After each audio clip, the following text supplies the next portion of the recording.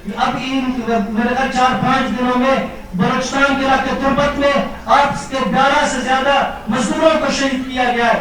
کیا میں ان مزدوروں کا نمون کس کے ہاتھ پہ تلاش کروں جب بولان نے میرے مزدوروں کو جن کے پاؤں میں چپلی نہیں تھے دہشت گردوں نے ٹارگٹ کیا؟ کیا ان شہیدوں کا نمون میں کس کے ہاتھ پہ تلاش کروں کہ 12 ربیع الاول کے جلوس پہ میرے 80 سے زیادہ لوگ شہید ہوئے؟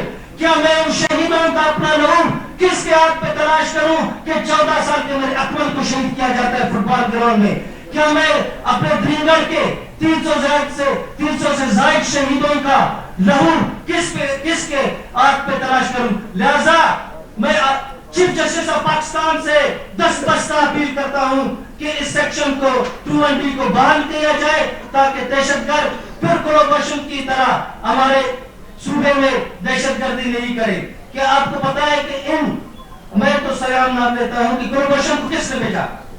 کلوبوشن نے وہاں ہمیں شیعہ اور سنی کے نام پہ شہید کروایا. کلوبوشن نے وہاں نے پنجابی اور بلوچ کے نام پہ شہید کروایا. کلوبوشن نے وہاں پہ ہمارے جتنے بھی فوجی جوان ہیں ان کو بلوچوں کے نام پہ شہید کروایا گیا. میں خدا کی قسم کہتا ہوں یہ کوئی بلوچ نہیں ہے, یہ کوئی کا نہیں ہے, صرف دہشت گردی جو ہمارا ہمسایہ ملک انڈیا ہے اور دوسرے ملک وہ دہشت گردی پھیلا رہے ہیں, وہ کلوبوشن کی صورت میں پھیلا رہے ہیں. ان کے ہر ایجنٹ یہاں موجود ہے. لہٰذا میں چیف جسٹس سے پھر اپیل کرتا ہوں منڈے کے دن ہم اس کیس کو فائل کر رہے ہیں. مجھے تو یہ تھا کہ میرا یہ سوال جو گورنمنٹ ہے کہ اس سیکشن کو وہ جائے کہ اپیل کے لیے جو صرف یہاں پہ بیٹھے ہوئے باتیں کرتے ہیں, یہ جاننا چاہیے تھا, میرے وزیر اعظم کو جاننا چاہیے تھا کہ اس سیکشن کو بحال کرے. لیکن افسوس وہ نہیں کہ ہم شہیدوں کے غصہ اس سیکشن کو بحال کرائیں گے. اس کے لیے ہمیں جتنا تک جانا پڑے ہم جائیں گے. میں سوال یہ کرنا چاہ رہا ہوں, ہو سکتا ہے میری رائے بھی آپ سے ملتی ہو, ذاتی رائے ہے, لیکن میرا سوال یہ ہے آپ پٹیشن دائر کرنے منڈے کو جا رہے ہیں. یہ معاملہ سپریم کورٹ میں زیر سماعت تھا, 5 رکنی بینچ نے اس کا فیصلہ کیا, تو کیا وہ مناسب وقت نہیں تھا کہ آپ اس میں شامل ہوتے اور اس وقت یہ کیس لڑتے, یا آپ کو موقع نہیں ملا, جلد بازی میں یہ ہوا ہے؟ اس پہ کچھ بتائیے گا. اچھا, میں آپ کو یہ بتاتا چلوں کہ ڈے 1 سے جب سے یہ فیصلہ آیا تھا جتنے بھی ہمارے شہداء فورم کے لوگ ہیں, ہم اصل میں آج تک میں نے اس لیے آپ کو بار بار اپنے آنریبل جو ہمارا الیکٹرانک میڈیا اس کو بتایا کہ یہ ملکی تاریخ کا آج پہلا ایسا دن ہے کہ جس دن پورے پاکستان سے تمام شہداء آج الحمدللہ پہلی مرتبہ ایک پلیٹ فارم پہ جمع ہوئے. اور ہمارا بیسک مقصد جو سیکشن 2(1)D ہے اس کو ریسٹور کرنا ہے. اس کی وجہ یہ ہے کہ ہم نے پہلے دن سے ہماری کوششیں تھی, ہمارے خدشات تھے, مگر شاید ہمیں جمع ہونے میں, شاید ہمیں ایک دوسرے سے کمیونیکیشن کرنے میں وقت لگا. الحمدللہ اب نہ صرف کمیونیکیشن ہو چکا ہے بلکہ آپ تمام الیکٹرانک میڈیا اور پوری قوم انشاءاللہ دیکھیں کہ جو کلبھوشن یادو جیسے دہشت گرد ہیں جو انٹرنیشنلی پاکستان کو نقصان پہنچا رہے, ہمارا یہ جو پلیٹ فارم ہے شہداء پلیٹ فارم, یہ انشاءاللہ پاکستان کی جتنی بھی عوام ہے 24 کروڑ عوام ہے اس کی حقوق کی جنگ لڑے گا. اور نہ صرف یہ سپریم کورٹ میں اس کی جنگ لڑے گا بلکہ یہ جنگ گلیوں اور روڈوں میں ہوگی. انشاءاللہ اس کے لیے ہم پروٹیسٹ بھی کرنے کی تیاری کرنے جا رہے ہیں. انشاءاللہ پورے ملک بھر میں ہم سمجھتے ہیں عوام ہمارا ساتھ دے گی اس حوالے سے. اور جو انٹرنیشنل قاتل ہے, انٹرنیشنل کلبھوشن یادو جس نے پاکستانی عوام کا ناحق خون بہایا ہے, انشاءاللہ اس کو منطقی انجام تک پہنچانے میں پوری پاکستان کی 24 کروڑ عوام ہمارے ساتھ کھڑی ہوگی پلیٹ فارم کے ساتھ ہمارے. جی میں 2 منٹ ایک بات کا ایڈیشن میں کرنا چاہتا ہوں. شہید کا یہ بیٹا جو ہے چیف جسٹس آف پاکستان فائز عیسیٰ سے پوچھنا چاہتا ہے کیا آپ نے میرے باپ کا خون کو رہا جانے کا ارادہ کر دیا ہے؟ کیا آپ نے ملٹری کورس کو بند کر کے بلوائیوں اور انتشار پھیلانے والوں کو اور ان کے سلطکاروں کو کھلا چھوڑنے کا ارادہ کیا ہے؟ شہید کا یہ بیٹا آپ سے پوچھتا ہے کہ آپ نے یہ غلط فیصلہ کر کے اس پر نظر ثانی کرے اور ملٹری کورس کو دوبارہ بحال کرے اور سیکشن 2(1)D کو دوبارہ بحال کرنا ہوگا, کیونکہ یہ شہید کے خون کے ساتھ مذاق ہے اور ان کے ساتھ یہ مذاق ہم مزید برداشت نہیں کرتے. شہید کا یہ بیٹا جو ہے یہ اپیل کرتا ہے سپریم کورٹ سے کہ ملٹری کورٹ کے بندش کو بالکل ختم کیا جائے اور اس کو دوبارہ بحال کیا جائے. میرا سوال ہے نواز صاحب آپ سے, بھائی سے کہ آپ نے شہداء کی بات کی. شہداء ہمارا فخر ہے, ہم جب بھی ان کا ذکر کرتے ہیں تو ہمارا سینہ پہ چوٹ ہو جاتا ہے. کیا بات ہے کہ آپ نے بلوچستان کے لاپتہ افراد کی بھی یہاں پر بیٹھ کے بات کی, کیا آپ ان کے لیے بات کرنا چاہ رہے ہیں کہ پریشر ہے؟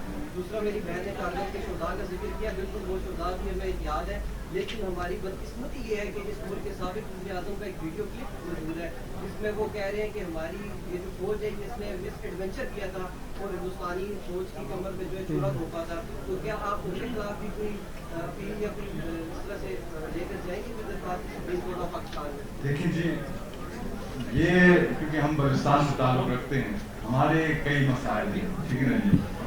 یہ ہم ضرور کہیں گے کہ missing person is also a issue, but یہ کہنا کہ missing person is the most important issue, یہ بھی بالکل تضاد ہوگا. جو کہ لوگ مسنگ پرسنس کے لیے آلریڈی وہ آواز اٹھا رہے ہیں, آج تک آپ نے کسی شہداء کے لیے ان کو دیکھا؟ ان سے بھی آپ یہ سوال کریں کہ کیا وہ اپنے ہمارے جتنے بھی, کیونکہ ہم نے شہادت کسی ذاتی مفاد کے لیے تو نہیں دی, پاکستان کے لیے دی ہے, صوبے کے لیے دی ہے, سلامتی کی پاکستان کے دفاع کے لیے دی ہے. تو ان سے بھی آپ یہ سوال کریں کہ وہ اپنے شہداء کے لیے آواز کیوں نہیں اٹھاتے؟ اگر مسنگ پرسنز آپ کس مسنگ پرسن کی بات کر رہے ہیں؟ وہ مسنگ پرسن جو دہشت گردی ایکٹس میں انوالو ہیں, اس مسنگ پرسن کی بات کر رہے ہیں. میں ان کی بات نہیں کر رہا جن کے لوائقین سپریم کورٹ آف پاکستان کے سامنے جا کے احتجاج کرتے ہیں, میں ان کی بات کر رہا ہوں. انڈکلیئرڈ جو چہرے شہداء ہیں وہ بھی ہمارے پاکستانی ہیں بھائی ہیں, اگر وہ دہشت گردی میں ملوث ہیں تو کیا ان کا نام سامنے آنا چاہیے, پتہ لگنا چاہیے اگر وہ شہید ہو گئے تبھی ان کے لوائقین کا مقابلہ. تو میرا یہ ناقص رائے یہ تھی کہ آپ کیونکہ بلوچستان کو زیادہ بھی بات کریں, تو میرے خیال سے آج بہترین فورم تھا آپ کے پاس کہ آج آپ ان کا ذکر کر دیتے کہ ان کی بات اٹھانے والا نہیں ہے تو شاید ان کی وہ تو جمع ہوتے ہیں, لیکن شہداء کے لیے ہم پہلی دفعہ جمع ہوئے. آج کا مدعا یہ ہے کہ جو سیکشن 220 ہے اس کو ریسٹور کیا جائے تاکہ ہمارے شہداء کو جو انصاف ملے وہ دیا جائے. ہم کس کی طرف جائیں؟ Civil courts are not that empowered to give punishment to those who are committed in terrorist acts. So we appeal that military acts should be let them do. Military act سے یہ نہیں ہوتا کہ ہمارا جو مائنڈ سیٹ ہے نا, military act جب ہم کہتے ہیں کہ ہم یہ کہتے ہیں کہ اپیل کا کوئی رائے نہیں ہوتا, ملٹری ایکٹس میں بھی آپ کا اپیل کا رائے ہوتا ہے.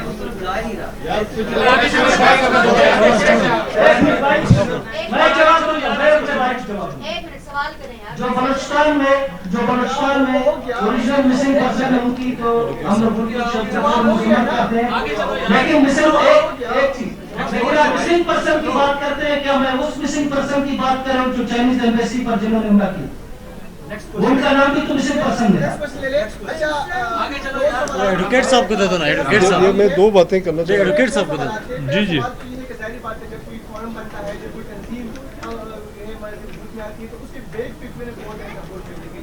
شہداء پر ان کو سپورٹ کون کر رہا ہے.